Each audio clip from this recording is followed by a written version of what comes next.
बिस्मिल्लाहिर्रहमानिर्रहीम, अस्सलाम वालेकुम। मैं हूं नुसरत हारिस और आप देख रहे हैं कौम की आवाज़। जैसे कि हमारे प्रोग्राम का नाम है और हमारे चैनल का मकसद है, हम समझते हैं कि माशरे में होने वाली किसी भी बेतरतीबी को, किसी भी जुल्म को, किसी भी ज़्यादती को या कोई भी ऐसी चीज़ जो हमें सीखने समझने की ज़रूरत है या आवाज़ बुलंद करने की ज़रूरत है, उसे हम अपने प्लेटफॉर्म से उजागर करें।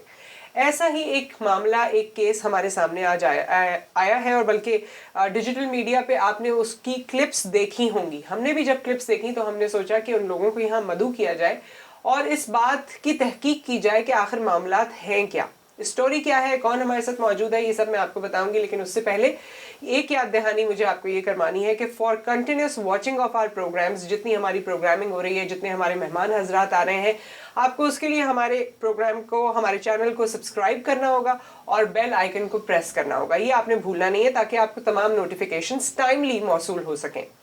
इसके साथ साथ मेहमानों के इंट्रोडक्शन से पहले एक और चीज़, अगर आपने वीडियो देखी है तो जाहिर है जितनी आगे डिस्कशन होने वाली है आप उससे बेहतर तरीके से रिलेट कर सकते हैं। लेकिन अगर आपने नहीं देखी है तो हम एक बार फिर उस वायरल होने वाली वीडियो को अपने प्लेटफॉर्म से आपको दिखा रहे हैं और उसके बाद हम वापस आते हैं और मेहमानों से आपकी मुलाकात करवाते हैं। अस्सलाम वालेकुम DIG सर, मेरा नाम सारा गुल है। मेरी रिक्वेस्ट है DIG सर आपसे कि प्लीज़ प्लीज़ प्लीज़ मुझे इंसाफ चाहिए। आज 3 दिन हो गए हैं, मैं लगातार थाने में जा रही हूँ। ये सुबह हफ्ते की सुबह 26 तारीख की बात है, 9:30 बजे की। मैं अपने काम पर जा रही थी सर। मेरी बहनोई ने पीछे से आकर मुझ पे अटैक किया है। मेरी ये आप आँख देख सकते हैं, मेरा मुंह देख सकते हैं, मेरे नाक की हड्डी डैमेज है, लेकिन मेरी कोई नहीं सुन रहा। मैं 3 दिन से लगातार थाने जा रही हूँ। उसने मुझे रास्ते में खड़ा करके, ये आप देख सकते हैं कि मेरी ये कमीज़ कहाँ तक फटी हुई है। ये आप देख सकते हैं कि उसने मुझे कितना मारा है। ये मेरे नील है, मेरा पूरा जिस्म डैमेज हुआ हुआ है, पूरा जिस्म मेरा डैमेज है। मैं आपसे हाथ जोड़ कर कहती हूँ कि मुझे इंसाफ चाहिए, मुझे इंसाफ चाहिए। मैं जब भी महमूदाबाद थाने में जाती हूँ वो लोग यही बात करते हैं कि आपकी रिपोर्ट ऑथेंटिक नहीं है। मैं आज अपना एक्सरा लेकर गई हूँ नाक का, मेरे नाक की हड्डी डैमेज हुई हुई है, लेकिन वो लोग वो भी नहीं मान रहे। बाकी मैं आपसे हाथ जोड़कर मेरी गुजारिश है कि मुझे इंसाफ चाहिए। मैं बहुत गरीब हूँ, मेरे पास पैसे नहीं हैं बिल्कुल भी। मेरे हस्बैंड मज़दूर हैं, मेरे छोटे छोटे 4 बच्चे हैं और उस बंदे ने मुझे रोड पर खड़ा करके ये बात बोली थी कि मैं तुझे थाने में भी नंगाना चाहूँगा, तू जहाँ तक जो मर्ज़ी कर ले। उसने कहा कि मेरे इतने सोर्सेज हैं कि मैं तुझे थाने में भी नंगा करूँगा। बाकी उसने पूरी रोड पर मुझे, आप ये देख सकते हैं कि मेरा गिरबान कहाँ तक फटा हुआ है। मैं आपसे हाथ जोड़ कर ये बोलती हूँ कि मुझे इंसाफ चाहिए, सिर्फ आपसे इंसाफ चाहिए। नहीं तो ये बंदा मुझे फिर मजबूर कर रहा है कि जब जाहिर है मुझे इंसाफ नहीं मिल रहा DIG साहब, तो मैं ख़ुद को आग लगाकर मैं कुछ भी करने को तैयार हूँ, लेकिन मुझे सिर्फ इंसाफ चाहिए। क्योंकि मेरे छोटे छोटे बच्चे हैं, मैं इस माशरे में मुंह दिखाने के काबिल नहीं रही क्योंकि मुझे इतना मारा है उसने। मैं सिर्फ आपसे इंसाफ चाह रही हूँ, बस मुझे इंसाफ चाहिए। 3 दिन हो गए, मुझे डॉक्टर ने बेड रेस्ट बोला था क्योंकि मेरे जिस्म की जगह जगह ज़ख़म हुए में। उसने मुझे इतना मारा ज़मीन पर लेटाकर, मेरी जगह जगह ज़ख़म हुए में। मुझे डॉक्टर ने कहा कि आप बेड रेस्ट करें, लेकिन मैं बेड रेस्ट नहीं कर रही। मैं इस हालात में भी, मैं सुबह भी थाने जाती हूँ, मैं रात में भी थाने जाती हूँ, लेकिन मुझे वो लोग FIR नहीं लिख कर दे रहे, ना वो लिख रहे, बल्कि वो लोग मुझे ये कहते हैं कि हम तुम्हें थाने में डालेंगे, तुम्हारे खिलाफ FIR लिखेंगे। सर जी, मेरे पास पैसे नहीं हैं बिल्कुल भी। उनके पास पैसा है, उन्होंने पैसा खिलाया, इसलिए वो लोग उनकी साइड ले रहे हैं। मुझे इंसाफ चाहिए और सिर्फ इंसाफ चाहिए। बहुत शुक्रिया जी। तो जिनको आपने इस वीडियो में देखा, सारा गुल जो अपनी कहानी बता रही हैं, अगर कुछ चीज़ें समझ नहीं आई हैं तो वो यहाँ पर क्लैरिफाई करेंगी। हमारे साथ इस वक्त मौजूद है। अस्सलाम वालेकुम सारा। वालेकुम अस्सलाम। थैंक यू, आपने वॉइस ऑफ नेशन को, कौम की आवाज़ को टाइम दिया, बहुत बहुत शुक्रिया। और हमारे साथ मौजूद है एक बहुत मारूफ चेहरा है। ज़ाहिर है जब कानून की बात आती है और जब हम केसेस को डिस्कस करते हैं तो एडवोकेट लियाकत अली खान साहब से बेहतर हमें लगता है कि कम लोग हैं जो इस तरह से वजाहत फरमाते हैं। और क्योंकि इस केस को डायरेक्टली आप देख रहे हैं तो आज आप हमारे शो का हिस्सा हैं। अस्सलाम वालेकुम। वालेकुम सलाम। कैसे हैं लियाकत भाई? ठीक ठाक है? अच्छा जी। सारा, आपकी वीडियो देख के ज़ाहिर है लोगों को कुछ तो अंदाज़ा हुआ है। ये जो आप जिसमें बता रही हैं, अपने बहनोई का भी जिक्र कर रही हैं, ये मामला क्या है, कहाँ तक पहुँचा है, आपकी ज़बानी सुनेंगे। ये मामला है 24 तारीख की सुबह का, जब उन्होंने मुझ पर तशद्दुद किया, वार किया उन्होंने मुझ पर और मेरे कपड़े फाड़े लोगों के सामने। आपके बहनोई ने? जी, साबका बहनोई। साबका बहनोई वो मेरी बहन को 1 माह पहले, यानी कि इस वाकये से 1 माह पहले तलाक दे चुके थे। अब इस वाकये को तकरीबन 1.5 माह हो चुका है। जी, तो बहन आपकी जो जिनको तलाक हुई है वो आपके साथ रहती हैं? बिल्कुल, सिस्टर मेरे साथ रह रही हैं, उनके 3 बच्चे हैं और वो मेरे साथ रह रही हैं। ठीक है। माँ बाप आप लोगों के नहीं? नहीं, मेरे माँ बाप नहीं है। मैं 8 साल की थी तो हमारे अम्मी अबू दोनों की डेथ हो चुकी थी। सही। तो बहन भाइयों में सिर्फ आप 2 बहनें ही? नहीं, हम 3 बहनें हैं और 1 भाई है। सबसे बड़ी मैं हूँ। अच्छा, तो आपने फिर अपनी बहन को शेल्टर दिया और वो आपके साथ रह रही है। तो 1-1.5 महीने बाद ऐसी क्या बात हो गई बहनोई की तरफ से, ऐसे क्या मामलात हुए या आपकी तरफ से जो आप कह रही हैं कि वाकया उन्होंने आपके साथ किया, बदतमीजी की? जी बिल्कुल, असल में वो डिवोर्स तो दे चुके थे और अपने अम्मी अबू के घर जाकर रह रहे थे। सिस्टर मेरी अकेली रह रही थी, अपने उनका किराए का घर है, वो वहाँ अकेली रह रही थी।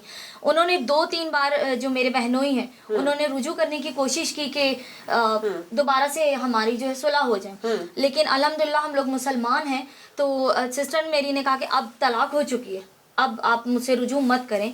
उन्होंने मुझे काफ़ी दफ़ा फ़ोन करने की कोशिश की, मुझसे एक दफ़ा बात की कि जी हमारा राज़ीनामा आप करवाएं।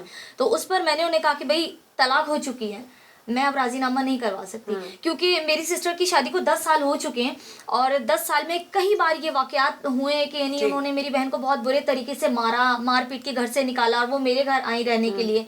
उसके बावजूद मैंने सुलह सफाई करवाई, लेकिन अब जब डिवोर्स हो चुके हैं उसके बाद सुलह की कोई गुंजाइश बाकी नहीं है। तो इस बात पर उन्होंने मुझे, यानी कि जब शूट था मेरा, मैं सुबह 9 बजे के टाइम जा रही थी। आपका ताल्लुक भी मीडिया से? बिल्कुल, मैं मीडिया से हूँ, एज एक्टर काम कर रही हूँ, मॉडल हूँ, एक्टर हूँ। तो मैं शूट पर जा रही थी तो उन्होंने आकर यानी कि मेरा हाथ पकड़कर मुझे झंझोड़ कर कहा कि तुम मेरी बात नहीं सुनती हो, तुम मेरा साथ क्यों नहीं दे रही हो। तो इस बात पर मैंने उन्हें कहा कि भाई मैं जा रही हूँ, सुबह का टाइम है, मैं तुमसे बात नहीं करना चाहती। वो गुस्से में थे या क्या था, उन्होंने मुझे पंच मारा और मैं बाइक से नीचे गिरी। ये जो आपके निशान है आपकी लेफ्ट आई के नीचे, ये उसी पंच का है? जी बिल्कुल। अब तो ये काफी हल्का हो गया, मेरे ख्याल हल्का हो चुका है बिल्कुल, क्योंकि जाहिर है इस वाकये को 1 हफ्ता गुजर चुका है। ठीक है। तो उन्होंने मुझे पंच मारा और जब मैं बाइक से नीचे गिरी हूँ तो वो मेरे ऊपर आकर उन्होंने मुझे इस कदर बुरे तरीके से मारना शुरू किया कि मैं खुद को बचा नहीं पा रही थी। अच्छा, आप बाइक पर थी तो बाइक पे आपके हस्बैंड आपके साथ थे या कोई और ऐसा शख्स आपके साथ जो आपको बचा पाता? नहीं, मेरे साथ मेरे हस्बैंड नहीं थे, मेरे साथ मेरे एक बच्चा है अब्दुल हादी, मेरी फ्रेंड का बेटा है वो, और वो मेरे साथ था उस टाइम। तो जब बाइक गिरी है तो हम दोनों के ऊपर बाइक गिरी। ठीक है। तो जब तक अब्दुल हादी बाइक उठाकर खड़ी करता या मुझे बचाता, जब तक उन्होंने मुझे बहुत बुरे तरीके से मारा। ये आप देख सकते हैं मेरे फेस की हालत। उन्होंने मेरा गला दबाकर मुझे इतने बुरे तरीके से मार रहे थे वो कि मैं बता नहीं सकती। फिर तो वहाँ बीच बचाव के लिए कोई नहीं आया? कोई मोहल्ले वाले, कोई और लोग, कोई गुजर रहा हो? सुबह का टाइम था, बिल्कुल सुबह का 9 बजे के करीब था, तो कोई भी नहीं था। लेकिन जब शोर बहुत ज्यादा हुआ उस टाइम अब्दुल हादी ने भी लोगों को यानी कि शोर मचाकर इकट्ठा किया। उस टाइम लोग आए, लोगों ने मुझे बचाया, लेकिन उस टाइम तक अदनान लोधी जो मेरे साबका बहनोई हैं, उन्होंने यानी मेरा गला दबाया और मेरा गिरबान फाड़ चुके थे उस टाइम तक। वो मेरी कमीज फुल ओपन थी, सामने से मेरा बाजू फटा हुआ था, मैं बरेना हो चुकी थी उस टाइम। लोगों ने मुझे देखा कि मेरी क्या हालत थी, वहां से लोगों ने यानी कि मुझे बचाया। उस वक्त कोई तस्वीर, कोई वीडियो, कोई चीज बनाई थी? क्योंकि ऐसे नहीं, उस टाइम असल में हुआ इस तरीके से कि एकदम से सब कुछ अचानक हुआ। बिल्कुल, तो बिल्कुल वो शॉकिंग होता है बिल्कुल। और अब्दुल हादी के ऊपर भी बाइक थी, क्योंकि मेरे पास इतना बड़ा बैग था मेरा। तो बीच बचाव कैसे हुआ? रुके कैसे? क्या वो खुद मार मार के थक गए तो रुक गए या लोग दरमियान में आ गए या आपने? लोग दरमियान में आए और उन्होंने हटाया। उन्होंने कहा कि औरत जात है, तुम इस पर इस तरीके से हाथ उठा रहे हो। और अब्दुल हादी ने भी छुड़ाने की कोशिश की। जब अब्दुल हादी ने उन्हें पीछे किया तो वो अब्दुल हादी पर उन्होंने अटैक किया, उन्हें भी लाते घूसे बुके जो लगे। अच्छा, इससे रिलेटेड मेरे जहन में बहुत से सवाल आते हैं, लेकिन उससे पहले मैं एडवोकेट साहब से जानना चाहती हूँ कि किसी खातून के साथ ऐसा रवैया करने पर क्या कानून तहफ़्फ़ुज़ देता है उस खातून को? और जिस तरह के इनके साथ मामलात हो रहे हैं, जिस तरह आप इनका केस आगे लेकर चल रहे हैं, कहाँ तक पहुँच रहे हैं आप लोग? देखें, ये वाक़या हुआ, इस वाक़ये के बाद ये मुसलसल 3 दिन तक थाने जाती रही है और थाने जाने के बाद जो है ना, जब उन्होंने कोई कार्रवाई नहीं की, क्योंकि उसका थाने के अंदर ताल्लुक़ है, उसके साथ पुलिस वाले जानने वाले हैं, तो उसके खिलाफ़ कोई एक्शन नहीं ले रहे थे। जब कार्रवाई नहीं हुई तो आपने देखा सोशल मीडिया के ऊपर इसने वीडियो वायरल की। जब वीडियो इसने वायरल की है सारा ने, तो उसके बाद SHO ने बुला के खानापुरी वाली जो FIR होती है 354, 506, 504 जो है ना, और 337 A1 के तहत जो है ना एक बेलेबल यानी काबिल ज़मानत FIR दर्ज करके और मुलजिम को उसकी कापी दी है कि आप जाके ज़मानत करवा लें, और ये वैसे ही जो है ना चीखती रही है। जबकि ये जो अभी बात बता रही है कि उसने इसके ऊपर अटेम्प्ट टू मर्डर किया है और उसने इसके कपड़े फाड़े हैं, तो इसमें 354 A बनता है, जिसकी जो है ना सज़ा बहुत ज़्यादा है, और उसकी जो इन्वेस्टिगेशन है वो SP रैंक का अफसर करता है। तो पुलिस ने जानबूझ के उसको नहीं लगाया, उसके बाद उसको गिरफ्तार नहीं किया। फिर अब ये कंटिन्यूसली जा रही है पुलिस के पास बयान देने के लिए, गवाहों को लेके जा रही है।